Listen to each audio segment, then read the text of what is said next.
अब तक आपने देखा कि प्रियंवदा ने राजकुमार से राक्षस का वध कराया और फिर उससे राज्य छोड़कर स्वर्गलोक चलने को कहा। जब राजकुमार ने अपनी प्रजा के प्रति कर्तव्य को प्राथमिकता दी तो प्रियंवदा ने अपना असली रूप प्रकट किया और कहा कि वह देवी लक्ष्मी का अंश है। अब आगे की कथा। आज की कथा का शीर्षक है सत्य का उद्घाटन और महान पुरस्कार। जब प्रियंवदा ने अपने देवी लक्ष्मी का अंश होने की घोषणा की तो राजकुमार चंद्रशेखर स्तब्ध रह गया। उसने सोचा कि जिससे वह इतना प्रेम करता था, क्या वह केवल एक परीक्षा थी? उसकी आंखों में आंसू आ गए और वह धरती पर बैठ गया।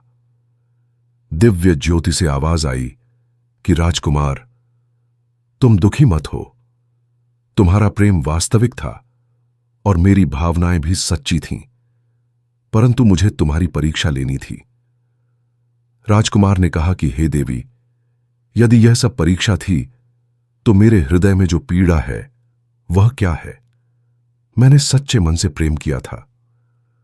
महर्षि नारद ने राजकुमार को समझाते हुए कहा कि वत्स, देवलोक में समय समय पर धर्म और कर्तव्य की परीक्षा होती रहती है।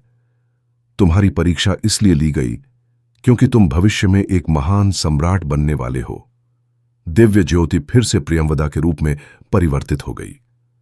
उसने कहा कि चंद्रशेखर, अब मैं तुम्हें पूरा सत्य बताती हूं। मैं वास्तव में अप्सरा प्रियंवदा हूं, परंतु मुझे देवी लक्ष्मी का आशीर्वाद प्राप्त है। मुझे तुम्हारी परीक्षा लेने का कार्य सौंपा गया था। राजकुमार ने पूछा कि यह परीक्षा क्यों आवश्यक थी। प्रियंवदा ने बताया कि चंद्रशेखर, भविष्य में तुम्हारे राज्य पर बहुत बड़ा संकट आने वाला है। उत्तर की ओर से एक शक्तिशाली शत्रु आक्रमण करेगा।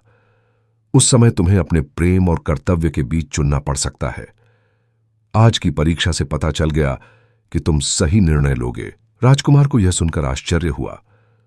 उसने कहा कि मुझे इस भविष्य के संकट के बारे में और बताओ। प्रियंवदा ने कहा कि तुम्हारे पड़ोसी राज्य का राजा कालकेतु एक अत्याचारी है। वह धीरे धीरे छोटे राज्यों को हड़प रहा है। जल्दी ही वह तुम्हारे राज्य पर भी आक्रमण करेगा। उस समय तुम्हें न केवल अपने राज्य की रक्षा करनी होगी, बल्कि अन्य राज्यों की भी सहायता करनी होगी। राजकुमार ने कहा कि मैं अपनी प्रजा की रक्षा के लिए कोई भी त्याग करने को तैयार हूं। महर्षि नारद ने कहा कि राजकुमार, तुम्हारी यही भावना देखकर देवताओं ने तुम्हें कुछ विशेष शक्तियां प्रदान करने का निर्णय लिया है।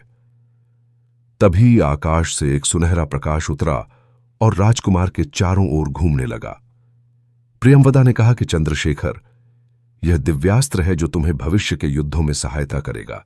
इसके साथ ही तुम्हें रणनीति और युद्ध कला की दिव्य विद्या भी प्राप्त हो रही है। राजकुमार ने अनुभव किया कि उसके अंदर एक नई शक्ति का संचार हो रहा है। वह समझ गया कि अब वह पहले से कहीं अधिक सक्षम योद्धा बन गया है। प्रियंवदा ने कहा कि और भी एक उपहार है चंद्रशेखर। तुम्हारी सच्चाई और निस्वार्थता देखकर मुझे तुमसे वास्तविक प्रेम हो गया है। यदि तुम चाहो तो मैं तुम्हारे साथ पृथ्वी पर रहकर तुम्हारी सहायता कर सकती हूं। राजकुमार की खुशी का ठिकाना नहीं रहा। उसने कहा कि प्रियंवदा, यह सबसे बड़ा उपहार है, परंतु क्या यह देवताओं की इच्छा के अनुकूल है? महर्षि नारद ने कहा कि हां वत्स, देवराज इंद्र ने स्वयं इसकी अनुमति दी है। प्रियंवदा तुम्हारी पत्नी बनकर आने वाले संकटों में तुम्हारी सहायता करेगी। प्रियंवदा धीरे धीरे नीचे उतरी और राजकुमार के समक्ष खड़ी हो गई। उसने कहा कि चंद्रशेखर, अब हमारा मिलन वास्तविक है। मैं तुम्हारी पत्नी बनकर तुम्हारे साथ राज्य की सेवा करूंगी।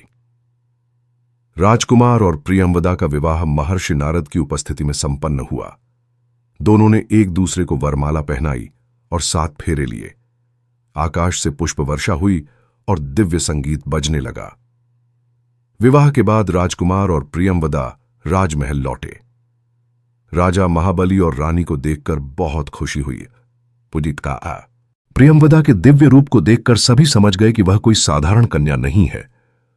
राजकुमार ने अपने माता पिता को सारी कथा सुनाई। राजा महाबली ने कहा कि पुत्र, तुमने धर्म और कर्तव्य का पालन करके देवताओं को प्रसन्न किया है। अब तुम एक आदर्श राजा बनने के योग्य हो। कुछ दिनों बाद राज्य में उत्सव मनाया गया। प्रजा ने अपनी भावी रानी प्रियंवदा का भव्य स्वागत किया। प्रियंवदा ने प्रजा को आशीर्वाद दिया और कहा कि वह हमेशा उनकी भलाई के लिए कार्य करेगी। प्रियंवदा ने राजकुमार से कहा कि चंद्रशेखर, अब हमें आने वाले संकट की तैयारी करनी चाहिए। राजा कालकेतु बहुत शक्तिशाली है और उसकी सेना बड़ी है। राजकुमार ने पूछा कि हमें क्या करना चाहिए। प्रियंवदा ने बताया कि पहले हमें अपनी सेना को मजबूत बनाना है, साथ ही पड़ोसी राज्यों से मित्रता करके एक संघ बनाना है। अकेले हम कालकेतु से नहीं लड़ सकते। राजकुमार ने तुरंत इस योजना पर काम शुरू कर दिया। उसने अपने सेनापतियों को बुलाकर सेना की तैयारी का आदेश दिया, साथ ही अन्य राज्यों के राजाओं के पास दूत भेजे। प्रियंवदा ने अपनी दिव्य शक्तियों का प्रयोग करके राज्य में कई सुधार किए। उसने किसानों को बेहतर खेती के तरीके सिखाए और व्यापारियों को नए व्यापारिक मार्ग बताए। राज्य की समृद्धि बढ़ने लगी। 6 महीने बाद, जैसा कि प्रियंवदा ने भविष्यवाणी की थी, राजा कालकेतु की सेना कनकपुर की सीमा पर दिखाई दी। परंतु राजकुमार चंद्रशेखर पूरी तरह तैयार था। उसकी सेना प्रशिक्षित थी और 5 अन्य राज्यों ने उसका साथ देने का वचन दिया था। युद्ध शुरू हुआ तो राजकुमार चंद्रशेखर ने अपनी रणनीति और दिव्यास्त्रों का प्रयोग करके कालकेतु की सेना को हराया। प्रियंवदा ने भी अपनी शक्तियों से राजकुमार की सहायता की। युद्ध के बाद कालकेतु पराजित होकर भाग गया और उसके राज्य को मुक्त कराया गया। राजकुमार चंद्रशेखर की वीरता की चर्चा दूर दूर तक फैल गई। राजा महाबली ने देखा कि उनका पुत्र अब पूर्ण रूप से एक योग्य राजा बन गया है। उन्होंने राजकुमार का राज्याभिषेक करवाया और स्वयं वानप्रस्थ आश्रम में चले गए। राजा चंद्रशेखर ने न्याय, दया और धर्म के साथ राज्य का शासन किया। रानी प्रियंवदा ने प्रजा की सेवा में अपना जीवन समर्पित कर दिया। दोनों के प्रेम और सहयोग से राज्य में शांति और समृद्धि का युग आया। कई वर्षों तक राजा चंद्रशेखर और रानी प्रियंवदा ने मिलकर राज्य की सेवा की। उनके 3 पुत्र हुए, जो सभी अपने माता पिता की तरह गुणवान और वीर थे। राज्य की प्रजा उन्हें आदर्श राजा रानी मानती थी। प्रियंवदा के दिव्य रूप को देखकर सभी समझ गए कि वह कोई साधारण कन्या नहीं है। राजकुमार ने अपने माता पिता को सारी कथा सुनाई। राजा महाबली ने कहा कि पुत्र, तुमने धर्म और कर्तव्य का पालन करके देवताओं को प्रसन्न किया है। अब तुम एक आदर्श राजा बनने के योग्य हो। कुछ दिनों बाद राज्य में उत्सव मनाया गया। प्रजा ने अपनी भावी रानी प्रियंवदा का भव्य स्वागत किया। प्रियंवदा ने प्रजा को आशीर्वाद दिया और कहा कि वह हमेशा उनकी भलाई के लिए कार्य करेगी। प्रियंवदा ने राजकुमार से कहा कि चंद्रशेखर, अब हमें आने वाले संकट की तैयारी करनी चाहिए। राजा कालकेतु बहुत शक्तिशाली है और उसकी सेना बड़ी है। राजकुमार ने पूछा कि हमें क्या करना चाहिए।